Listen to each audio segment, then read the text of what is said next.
সায়েন্টিস্টরা দেখলো যারা হিজড়া হয়, আমাদের হিজড়া ভাই বোনরা আছেন, হিজড়া চিনতে পারছেন, যারা মেয়েও না পুরুষও না, এইটা কেন হয় এটাও জেনে রাখুন।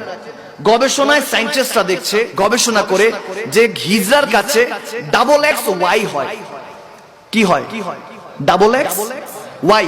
তার মধ্যে একটা ছেলের মধ্যে থাকে এক্স ওয়াই, একটা মেয়ের কাছে থাকে ডাবল এক্স। তাহলে পুরুষ আর মহিলা চেনার এটা হলো সায়েন্টিফিক দালায়েল, দলিল বা উইটনেস। কিন্তু হিজড়াদের মধ্যে ডাবল এক্স ওয়াই থাকে। সায়েন্টিস্টরা চিন্তা করলো যে একটা এক্স, বাড়তি এক্স কোথা থেকে আসলো? কারণ এক্স ওয়াই হলে তো ছেলে আর ডাবল এক্স হলে মেয়ে, তাহলে এক্স এক্সটা কোথা থেকে আসলো? সে ছেলেও না মেয়েও না। কিন্তু আমার নবী, দয়াল নবী রাহমাতুল্লিল আলামিন বলেছেন, যখন মা বোনদের 3 দিন 5 দিন 7 দিন তারা অপবিত্র অবস্থায় থাকে, হায়েজ নেফাস হয়, ওই অবস্থায় স্বামীদেরকে হুকুম দিয়েছে তোমরা মিলন মিশা অর্থাৎ সহবাস মিলন করো না। কারণ সেই সময় যখন করো, ওয়াসওয়াসিসিল খন্নাস, তোমার মধ্যে যে শয়তান, একটা খন্নাস নামের খবিশ শয়তান আছে, সে সামনে চলে আসে। তখন তুমি মিলন করছো না তোমার ওয়াইফের সাথে। যখন মা বোনদের অপবিত্র অবস্থায় থাকে, তখন তুমি যখন মিলন করো, তখন ওই খন্নাসটা আসে, শয়তান দ্বারা ওই মহিলার সাথে মিলন হয়, তখন গিয়ে একটা হিজড়া জন্ম নেয়। নাউজুবিল্লাহ।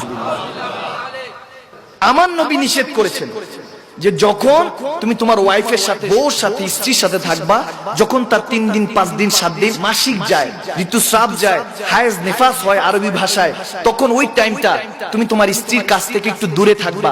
5 দিন 3 দিন 7 দিন ক্রস হলে তারপরে তোমরা মিলন করবা, মহব্বত করবা। এর আগে যদি করো, যদি বাচ্চা কনসেপ্ট হয়ে যায়, তোমার শুক্রাণু, পুরুষের শুক্রাণু অর্থাৎ এক্স ওয়াই যদি মহিলার কাছে চলে যায়, তখন ওটা ওই পুরুষের থাকে না। এখন সায়েন্টিস্টরা আশ্চর্য হয়ে চিন্তা করতেছে যে এই এক্স অর্থাৎ হিজড়া যে জন্ম নেয়, না ছেলে না মেয়ে, তারা এরকম কেন হয়? তখন তারা বলতেছে একটা এক্স কোথা থেকে আসলো? তারা গবেষণা করে পেল না, অথচ 1400 বছর আগে আপনার আমার নবী, দয়াল নবী রাহমাতুল্লিল আলামিন বলে গিয়েছেন যে এই সময় থেকে এই সময় তুমি তোমার স্ত্রী থেকে দূরে থাকো। থাকলে তাহলে তোমার কাছ থেকে যখন সন্তান আসবে না, তুমি যখন তোমার স্ত্রী থেকে দূরে থাকবে, তখন তোমার সন্তানও নিরাপদ থাকবে। যখন এই ওয়াসওয়াসিসিল খন্নাস, ওই খন্নাস খবিশ শয়তান আর ওয়াসওয়াসা দিতে পারবে না। ওই পবিত্র মুহূর্তে যখন থাকবা, যখন তোমার স্ত্রী পবিত্র মুহূর্তে আসছে, যখন তোমার স্ত্রীর নামাজ এখন হবে, রোজা হবে, কারণ অপবিত্র 3 দিন 5 দিন 7 দিন থাকলে ওই সময় নামাজও মাফ। আমার নবী বলছেন ওই সময় তুমি তোমার স্ত্রী থেকে দূরে থাকলে সন্তান ভালো আসবে। আর যদি ওই সময় ওই মাসিক অবস্থায়, ওই অবস্থায় তোমার স্ত্রীর কাছে থাকো, তাহলে তোমার কাছে ওই শয়তান আসবে।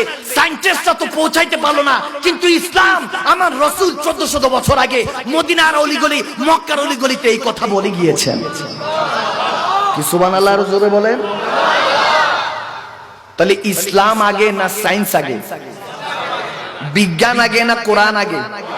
আওয়াজ দিয়ে বলেন। কোরআন